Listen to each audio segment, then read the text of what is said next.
जैसे कि अभी हमने पढ़ा कि दोनों तरफ से फोर्स लगने की वजह से बीच का पार्ट ऊपर उठ जाता है, इसे भी फॉल्ट्स कहते हैं। आइए इसके बारे में और पढ़ते हैं। Such a landform is known as block mountain. इसे हम ब्लॉक माउंटेन कहते हैं। The hill tops of the blocks mountains are flat. Block mountain का जो टॉप होता है वो फ्लैट होता है बिल्कुल, जैसे यहाँ पे आप देख सकते हैं। जबकि हमने पहले यहाँ देखा था कि यहाँ पे एक पीक बन जाती है, यहाँ पे जो माउंटेन बनता है उसका टॉप बिल्कुल फ्लैट होता है। Their slopes are steep. इसका जो स्लोप होता है बिल्कुल खड़ी चढ़ाई वाला होते हैं ये mountains. For example Black Forest mountains in Europe, the Meghalaya plateau in India has also been found in similar way. जो ब्लैक फॉरेस्ट है यूरोप में, इंडिया में मेघालय प्लेट्यूज हैं वो इसी तरह से बने हैं। मेघालय के पठार इसी तरह से बने हैं। आइए एक और एक्टिविटी को पढ़ते हैं। Take 3 notebooks of same size, hold them on tightly on a table keeping a distance of 2 to 3 centimeters। ये 3 नोटबुक्स को लो, उन तीनों को 2-3 सेंटीमीटर के डिस्टेंस रख के बुक आप पास में रखो किताब टेबल पर। Remove the 2 notebooks on each end away from the central one, observe that happens। अब हम क्या करेंगे कि 3 नोटबुक्स हमने रखी साथ साथ, उसके बाद हम क्या करेंगे, साइडों वाली दोनों हटा देंगे, बीच वाली हम रहने देंगे। तो उससे क्या होगा कि बीच वाली पे एक ऊंचाई बन जाती है, लेकिन उसका जो टॉप है वो भी समतल है और आसपास जो है वो गहराई आ जाती है। यही होता है इस फॉल्ट्स के साथ, जब ऐसे फॉल्ट्स बनते हैं। तो draw the diagram emerging because of the notebooks in your on notebook. तो इसमें एक आगे कि हम उसी को हम अगर उस नोटबुक उस तरीके से हम बनाते हैं तो देखते हैं कि क्या फर्क पड़ता है, क्या असर होता है। बेसिकली इसी चीज को हम समझने की कोशिश कर रहे हैं कि ये कैसे बनता है। आइए अगला पढ़ते हैं, ज्योग्राफिकल एक्सप्लेनेशन इसके। When horizontal movements on the Earth's surface act in opposite direction, it causes tension on the rocks in the Earth's crust। जब ये फोर्स इस तरह से ऑपोजिट में लगता है तो ये दोनों साइड में हो जाते हैं, मिडिल का पार्ट खाली रह जाता है। That is what they meant to say here. When tension increases, fractures develop in the rocks। जब यहाँ पे फोर्स ज्यादा हो जाता है तो यहाँ पे टेंशन क्रिएट हो जाती है उस सरफेस में, पत्थरों में। This leads to formation of faults, इस जिसकी वजह से ये फॉल्ट्स बनते हैं। अब हम ये मिडिल वाला फोर्स जो है फॉल्ट है ये वाला पढ़ रहे हैं। Consecutively, rocks on the both ends slide and continuity in the layers of the rocks is not found।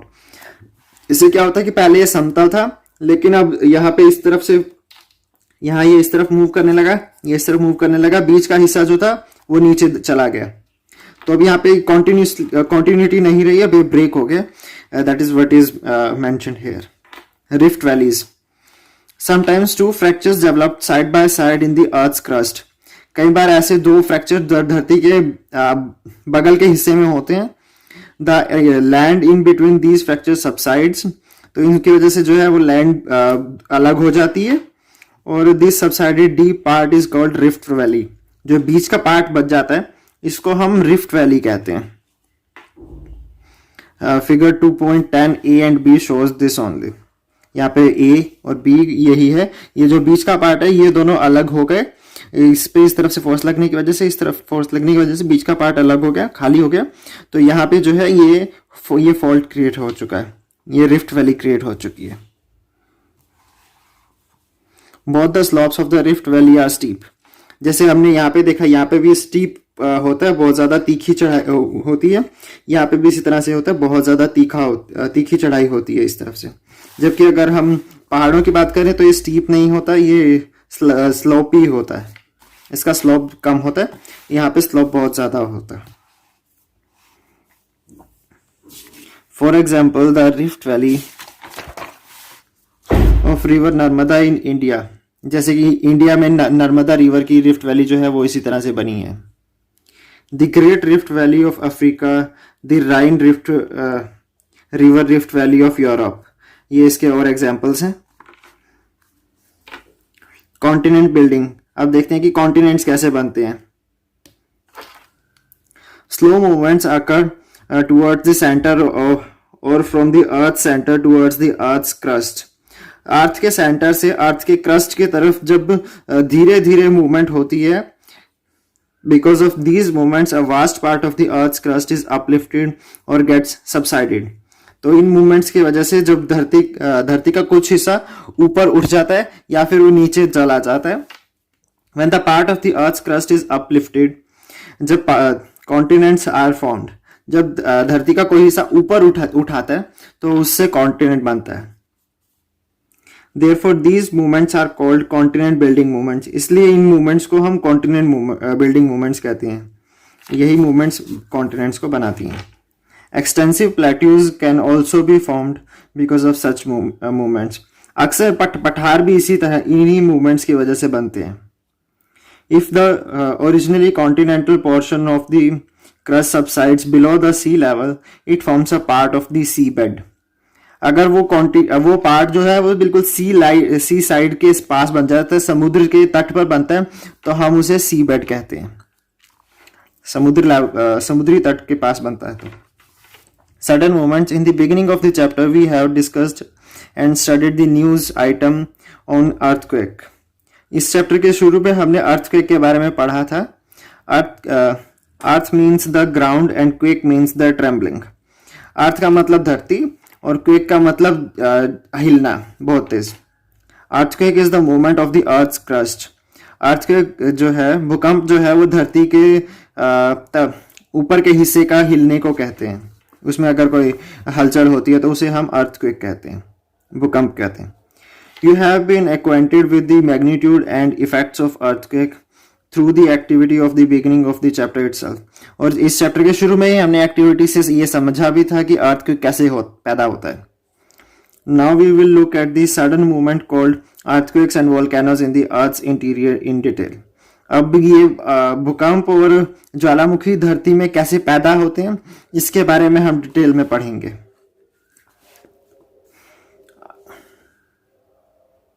Earthquake, because of the movement occurring in the interior of the earth, tremendous tension is created in the earth's crust। जब बहुत ज़्यादा हलचल होने लगती है धरती के आंतरिक हिस्से में, तो उसकी वजह से धरती के ऊपर के हिस्से में मूवमेंट होती है, और जिस मूवमेंट की वजह से ये अर्थक्वेक पैदा होते हैं। When the tension goes beyond limits, the energy is released in the form of waves। जब वो उसमें बहुत ज़्यादा तनाव पैदा हो जाता है धरती के अंदर, तो उससे एक एनर्जी निकलती है इन द वेव्स की फॉर्म में। This results in the trembling of the earth surface, जो कि धरती के सतह को हिलाने का काम करती है, जिसे अर्थक्वेक आता है, भूकंप आता है। The magnitude of the earthquake is measure in Richter scale. जैसे मैंने पहले ही बताया कि हम इस भूकंप को रिक्टर स्केल पर नापते हैं। कॉजेज ऑफ द अर्थक्वेक, क्या कारण हो सकते हैं? मूविंग ऑफ द प्लेट्स, धरती के ऊपर जो प्लेट्स हैं, जैसे कॉन्टिनेंट्स हैं या दूसरे पठार हैं, तो उनके प्लेट्स की मूवमेंट की वजह से अर्थक्वेक आता है। कोलाइडिंग ऑफ द प्लेट्स, जब ये दो प्लेट्स आपस में टकराती हैं तो उसकी वजह से। Plate sliding one below the other, जब एक प्लेट दूसरे के नीचे धंस जाती है तो उसकी वजह से। Forming of fractures in the rock layers due to the tension in the interior of the fracture. अभी जैसे हमने पढ़ा था कि यहाँ पे फ्रैक्चर्स जब क्रिएट हो जाते हैं बीच में, तो उसकी वजह से भी पत्थरों के बीच में फ्रैक्चर क्रिएट होने की वजह से भी अर्थक्वेक पैदा होते हैं। अकरिंग ऑफ वोल्केनिक इरप्शंस, जब बहुत तेज ज्वालामुखी फटता है तो उसकी वजह से भी अक्सर भूकंप पैदा होते हैं। फोकस एंड एपिसेंटर, कि इन भूकंपों का केंद्र कहाँ होता है? Because of the movements occurring below the earth surface, tension is created and it keeps on accumulating. जब लगातार ऐसी हलचल होती रहती है धरती के नीचे, तो उसकी वजह से तनाव बढ़ता रहता है और ये एक जगह पर इकट्ठा होता रहता है। High energy is released at the place where this tension mounts up, जहाँ पे ये ज़्यादा इकट्ठी हो जाती है एनर्जी और ये फटकर बाहर आती है, this is the centre of the earthquake. उसे हम अर्थक्वेक का मेन पॉइंट एपी सेंटर कहते हैं। It is called the focus of और एपी सेंटर। इसे हम फोकस या हाइपोसेंटर भी कहते हैं। Energy wave scatter in all directions from this centre. इस पॉइंट से एनर्जी हर तरफ निकलती है, जैसे इस पिक्चर में दिखाया गया। The place on the earth's surface where these energy waves reach first is called the epicenter of the earthquake। जिस पॉइंट पर ये एनर्जी सबसे पहले पहुंचती है उसको हम एपिसेंटर कहते हैं। It is the nearest place on the earth's surface from the focus and it experiences the first tremor। तो जिस यहाँ पर जो उसका सबसे नजदीकी हिस्सा होता है उस पॉइंट को हम यहाँ पे हम उस पॉइंट को एपिसेंटर कहते हैं, जहां पे धरती में ये एनर्जी निकलती है उसे फोकस।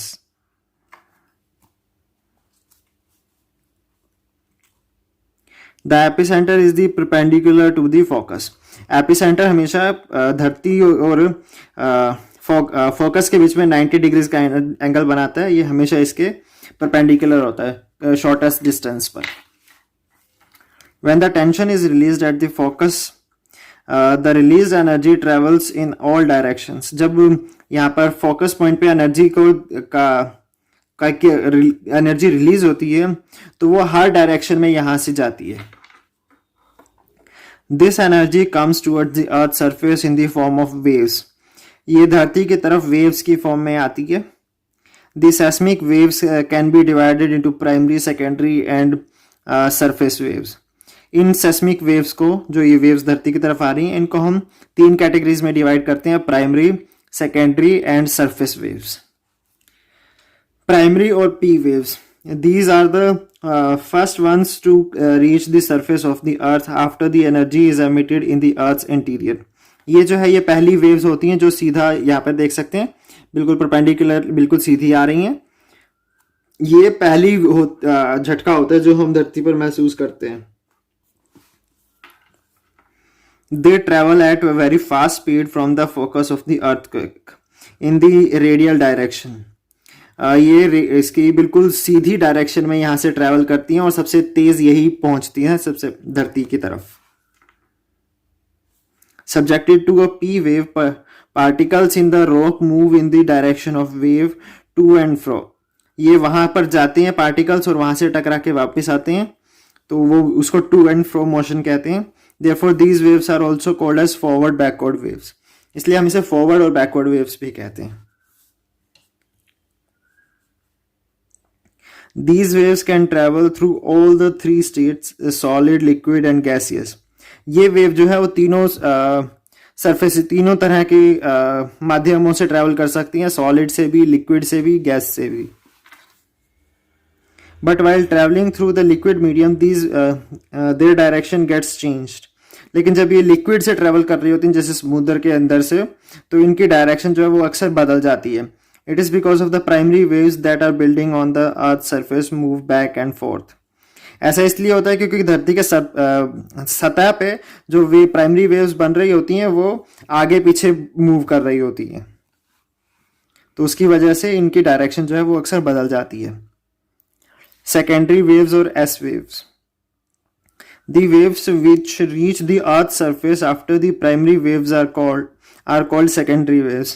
जब जो ये वेव्स ये धरती पर प्राइमरी वेव्स जो थी ये पहले थी, उसके बाद जो वेव्स पहुंचती हैं धरती पर उन्हें हम सेकेंडरी वेव्स कहते हैं। जैसे कि ये वाली हैं, ये इस तरफ से जा रही हैं धरती की तरफ, these are the secondary waves। जैसे देख सकते हैं स्ट्रेट लाइन नहीं है, जो प्राइमरी है ये स्ट्रेट लाइन में जाती हैं, सेकेंडरी स्ट्रेट नहीं होती हैं। These waves are also scattered in all direction from the focus of the earthquake। ये भी हर डायरेक्शन में यहाँ से फैल जाती हैं फोकस पॉइंट से। Their velocity is lesser than the P waves। इनकी जो गति है वो प्राइमरी वेव्स से के मुकाबले कम होती है। These particles lying in the way of these waves move up and down in the direction of the energy transfer। यहाँ पर देख सकते हैं कि ये सीधा जाके वापस आ रही है, लेकिन यहाँ पर ऊपर नीचे होते रहते हैं पार्टिकल्स सेकेंडरी वेव्स के रास्ते में। These waves can travel only through the solid medium। ये सिर्फ सॉलिड से ट्रेवल कर सकती हैं, गैस और लिक्विड से सेकेंडरी वेव्स ट्रेवल नहीं कर सकती। These waves can travel only through solid medium they get absorbed as they enter the liquid medium. जैसे ये लिक्विड में पहुंचते हैं तो लिक्विड इनको अब्जॉर्ब कर लेता है, वो आगे इनको जाने नहीं देता। The buildings on the earth surface move up and down because of these waves. जो हम धरती के सतह पर भूकंप महसूस करते हैं वो ये सेकेंडरी वेव्स की वजह से ही होता है। These are more destructive than P waves. जो ये सेकेंडरी वेव्स होती हैं ये ज़्यादा खतरनाक होती हैं, ज़्यादा इफेक्ट धरती पर इन्हीं का पड़ता है प्राइमरी वेव्स की बजाय। Surface or L waves. These waves are generated after the main P and S waves reach the epicenter. जब प्राइमरी और सेकेंडरी वेव्स एपिसेंटर तक पहुंच जाती हैं तो आप देख सकते हैं कि सरफेस के ऊपर ये टेंशन क्रिएट हो चुकी है, यहाँ पे ये ऐसे ऐसे ये ट्रेवल कर रही हैं वेव्स। जो ये वाली ऊपर वाली वेव्स हैं these are the L waves और the surface waves. They travel in the direction of the circumference of the earth. ये धरती के सतह के ऊपर ही ट्रेवल करती हैं, ये धरती के अंदर नहीं होती।